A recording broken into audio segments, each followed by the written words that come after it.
আহ, তোমরা ভাবছো তোমাদের উপরে কোনোদিন বিপদ আসবে না, তোমরা ভাবছো এই মোবাইল টিপতে টিপতে তোমরা একদিন কবরে যাইবে, তোমরা ভাবছো এই নারী দেখতে দেখতে তোমাদের এভাবেই হায়াত শেষ হবে।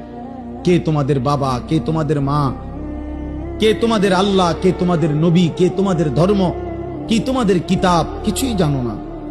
চেহারা সুরত দেখলে বোঝা যায় বাপ দাদা বংশ ধর্ম আল্লাহ নবী কারোর সাথে কোনো সম্পর্ক না। চুল চেহারা লেবাস পোশাক জামা গেঞ্জি শার্ট চলাফেরা পেশাব পায়খানা দেখলে হাঁটা চলা দেখলে সারা দিনের আড্ডাবাজি দেখলে আহারে 365 দিনে কোনোদিন মসজিদে আসলা না, কোনোদিন ফজরের নামাজ পড়লা না। মুসলমান এমন হয়? তোমার বাবা দাদা এমন ছিল? তোমার পূর্বপুরুষ এমন ছিল? বাপ, একজন মুসলমান 365 দিনে কোনদিন ফজরের নামাজ পড়বে না?